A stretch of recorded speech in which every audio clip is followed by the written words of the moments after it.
Have you ever felt lonely, even when you were surrounded by people who cared about you?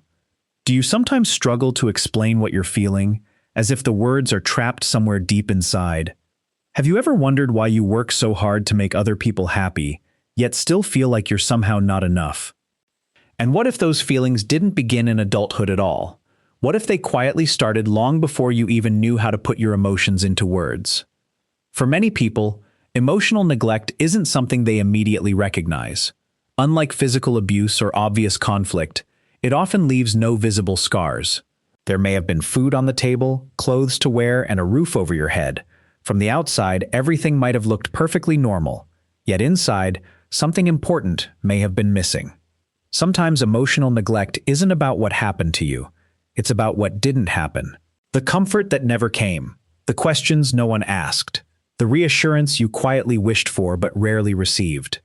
Over time, those invisible moments can shape the way you see yourself, your emotions, and even your relationships. Of course, every family is different.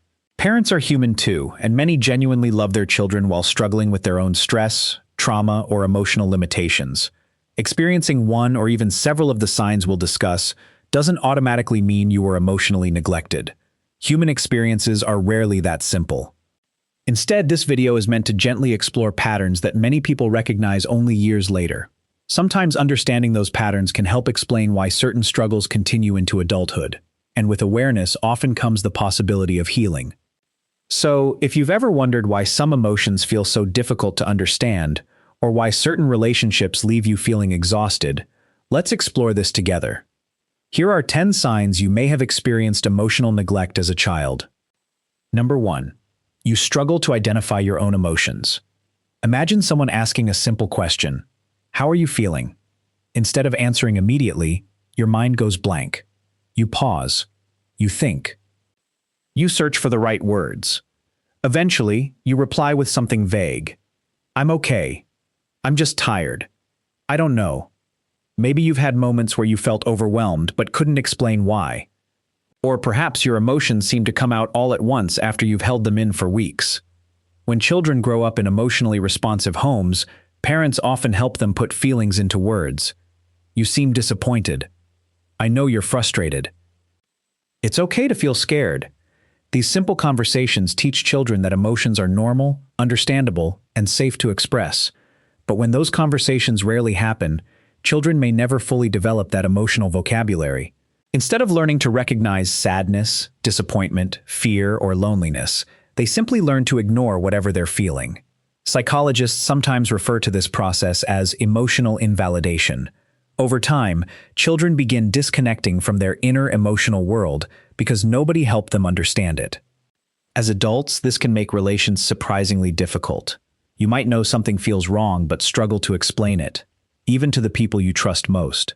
And if recognizing your emotions feels difficult, the next sign may feel surprisingly familiar.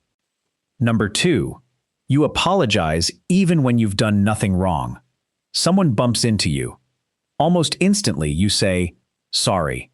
A friend cancels plans. You apologize for being inconvenient. Someone misunderstands what you meant. Instead of clarifying, you immediately assume the mistake must have been yours. Over time, apologizing becomes almost automatic. Why?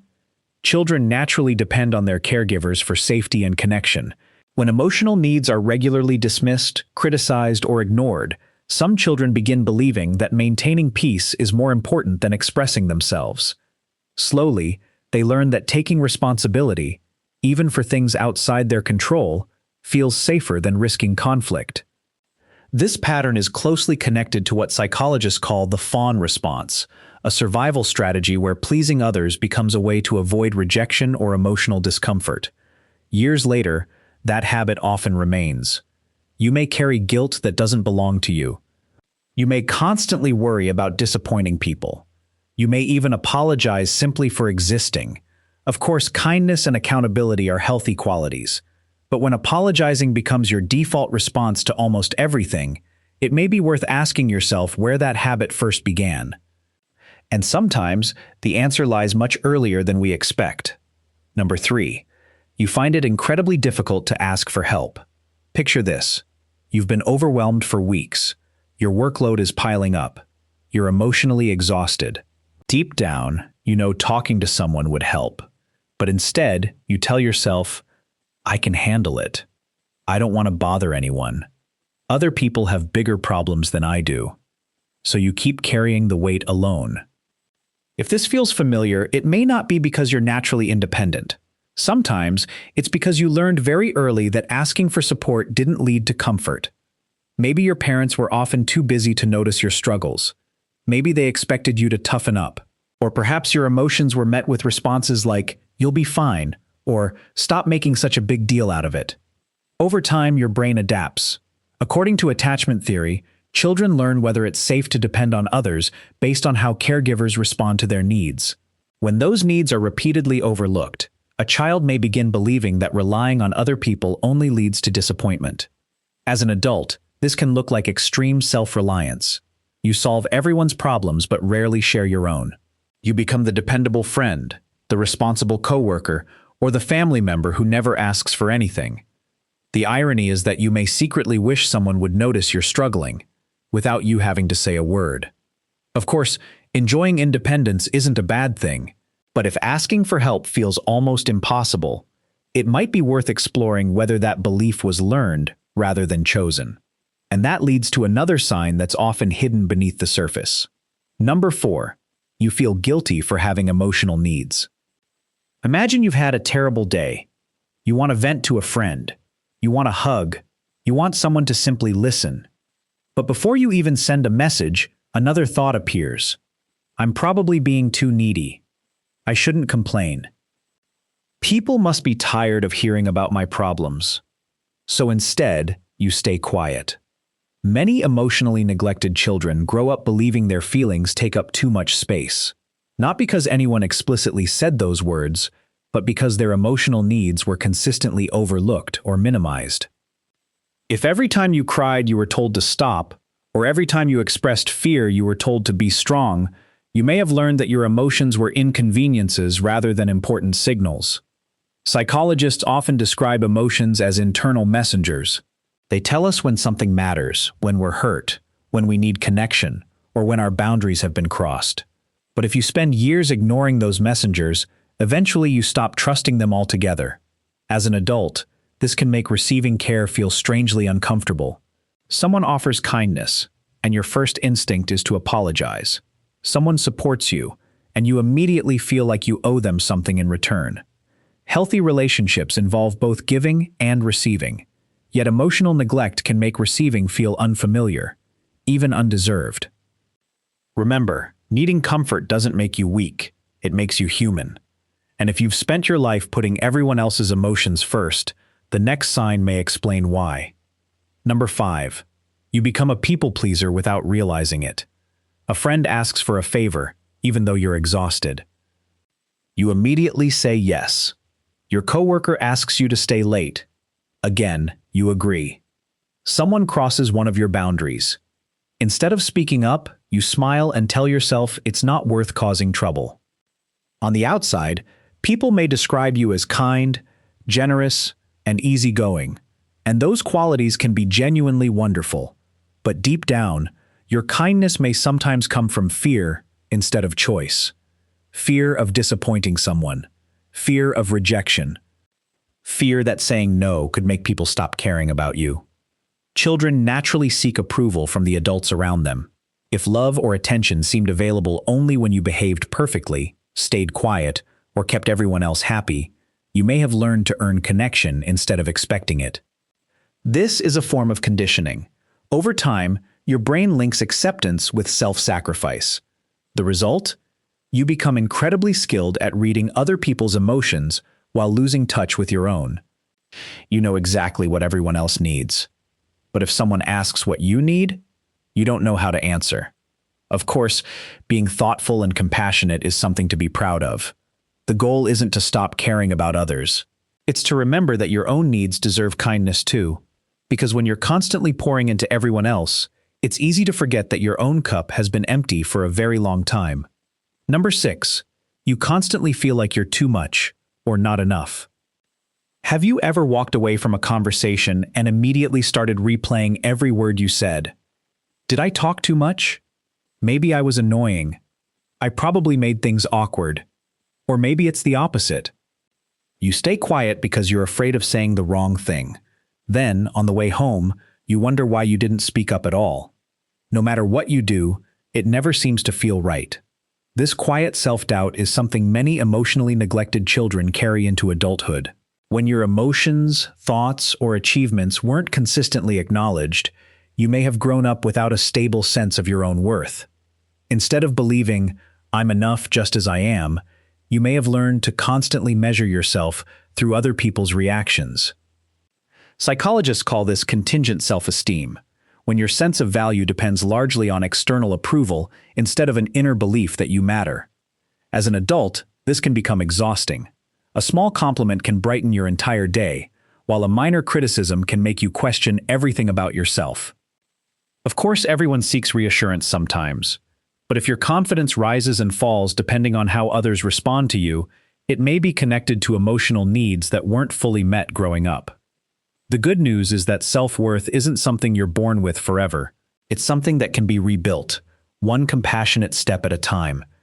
And sometimes, protecting yourself from disappointment leads to the next sign.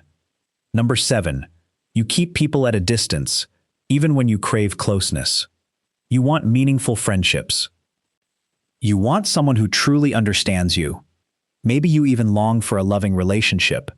But whenever someone starts getting too close, something inside you tells you to pull away. You stop replying to messages. You convince yourself they probably don't like you anyway. Or you keep your deepest thoughts locked away, afraid that if people saw the real you, they would eventually leave. This can feel incredibly confusing because two opposite desires exist at the same time. You crave connection, yet closeness feels risky. According to attachment theory, children develop expectations about relationships based on early caregiving experiences. If emotional support felt inconsistent or unavailable, vulnerability may have become associated with disappointment. Your brain wasn't trying to sabotage your relationships, it was trying to protect you from getting hurt again. Years later, that protection can become a barrier. You may appear independent or emotionally reserved, while privately wishing someone would truly know you. Of course, not everyone who struggles with vulnerability experienced emotional neglect. Relationships are shaped by many experiences throughout life. But recognizing this pattern can be the first step toward changing it. Because the walls that once protected you don't always need to stay standing forever. And perhaps one of the most surprising signs is still ahead. Number 8, you minimize your own pain. Someone asks how you're doing. You smile. "I'm fine." Even when you're not. You tell yourself other people have it worse. You dismiss your own struggles because they don't seem serious enough. When something painful happens, your first instinct isn't to comfort yourself, it's to compare your pain to someone else's and decide you don't deserve to feel upset. Many emotionally neglected children learn that only certain emotions are acceptable. Sadness becomes weakness. Anger becomes disrespect. Fear becomes something to hide. Over time, they become experts at invalidating themselves before anyone else has the chance to. Psychologists often describe this as self-invalidation. Instead of acknowledging your emotional experience, you automatically dismiss it. The problem is that ignored emotions don't disappear. They often show up in different ways: chronic stress, anxiety, emotional numbness, irritability, or a constant feeling that something is wrong even when life seems fine. Your feelings don't have to compete with someone else's to be real. Pain isn't measured by comparison. It's measured by the impact it has on you. And sometimes, simply allowing yourself to admit, "that hurt," can be the beginning of healing. But there's one final sign that quietly connects many of the others, and it may be the one that changes how you see yourself the most. Part 4. Number 9. You struggle to celebrate yourself. Imagine you finally achieve something you've worked hard for. You get the promotion. You finish a difficult project. Someone compliments your work. For a brief moment, you feel proud. But almost immediately, another voice takes over. "It wasn't that impressive. Anyone could have done it. I just got lucky." Instead of allowing yourself to enjoy the moment, you quickly move on to the next goal. For many people who experienced emotional neglect, achievements became more familiar than appreciation. If praise was rare, inconsistent, or only given when you performed well, you may have learned that your value comes from what you do, not who you are. Over time, this can create a cycle where no accomplishment ever feels like enough. You keep chasing the next milestone, hoping it will finally make you feel worthy. But the feeling never lasts, because the wound isn't about success. It's about the longing to feel seen. Psychologists often connect this pattern to conditional self-worth. When love or attention feels tied to performance, it's easy to believe that slowing down means losing your value. Of course, enjoying success and setting ambitious goals are healthy. The problem isn't striving to grow. It's believing you have to earn the right to exist, to rest, or to be loved. Your worth was never meant to depend on constant achievement. And perhaps the final sign explains why so many emotionally neglected adults struggle to believe that. Number 10. You believe your feelings don't really matter. Think about the last time something upset you. Did you tell yourself to just get over it? Did you convince yourself you were overreacting? Or did you immediately focus on everyone else's feelings before considering your own? When children repeatedly experience their emotions being ignored, dismissed, or brushed aside, they can slowly absorb a painful belief. My feelings aren't important. It's rarely a conscious decision. It's a survival strategy. If expressing emotions never led to comfort, your brain may have decided it was safer to stop expressing them altogether. As adults, this belief can quietly shape almost every relationship. You hesitate to set boundaries because you think your needs are less important. You tolerate behavior that hurts you because you don't want to make a fuss. You become incredibly compassionate toward everyone else while offering very little compassion to yourself. Psychology reminds us that emotions aren't weaknesses. They're information. They tell us when something feels safe, when something hurts, and when something needs to change. Learning to listen to those emotions again can feel unfamiliar at first. Sometimes even uncomfortable. But little by little, it becomes possible. If you recognized yourself in several of these signs, take a gentle breath. It doesn't automatically mean you were emotionally neglected.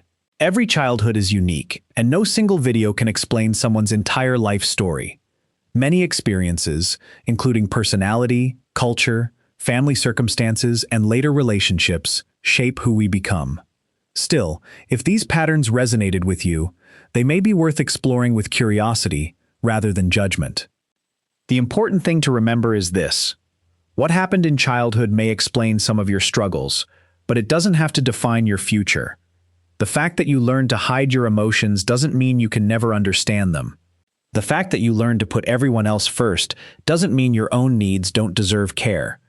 And the fact that you grew up without consistent emotional support doesn't mean you're incapable of building healthy, meaningful relationships today.